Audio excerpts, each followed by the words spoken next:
Edge Corner number 15, May 15th, 2023. Traffic calming.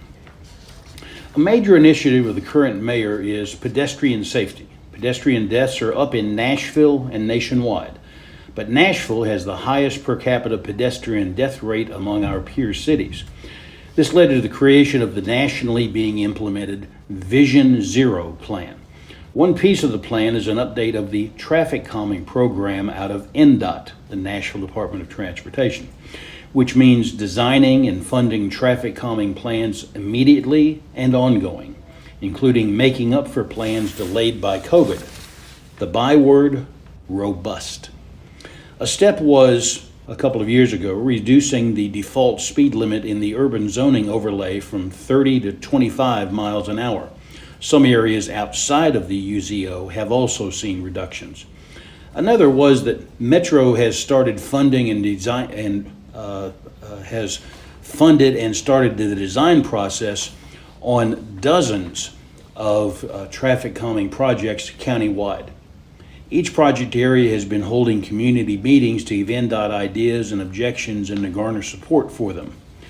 It isn't just inside in the urban zoning area where the speed limit has been changed, but there are projects in Madison and Old Hickory Boulevard, Donaldson, Forest Hills, Sylvan Park, Antioch, all over the county. The primary goals are to reduce speeds and increase safety for non-drivers, bikers, walkers, runners, whoever is on the street. There are 6 main tools. First is road narrowing.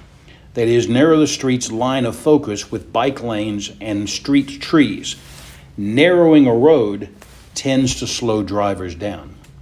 Just narrowing the road's vision, not the road itself, just the vision. Second is signage and markings. Radar speed feedback signs, zigzag lines, traffic calming neighborhood signs, those things which will remind people to slow down. Third is traffic signals, concrete planters with or without trees, landscaping. The intersection must be large enough to accommodate it, but small enough not to need right-of-way acquisition on properties bordering the intersection. Roundabouts, which are larger and may involve right-of-way, are a separate NDOT program. Fourth is chicanes, and that's spelled C-H-I-C-A-N-E-S, chicanes. There are 2 types. The first is bulge outs, which is what the MDHA streetscaping program did on Main Street before it becomes Gallatin Avenue.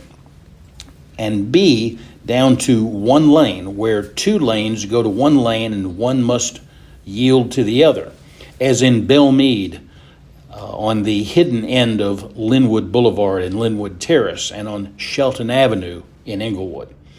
5 is speed tables, a single rubber pad stretching from one shoulder to the other, meant to slow traffic to 20 or 25 miles an hour, which is the speed limit anyway, but you got to slow people down to the speed limit. And then speed cushions, which slow people down to 15 to 20 miles an hour. Those are separate pads with spaces in between, allowing emergency vehicles to speed through them without slowing down, or full speed damaging the fire truck, police car, ambulance, EMS.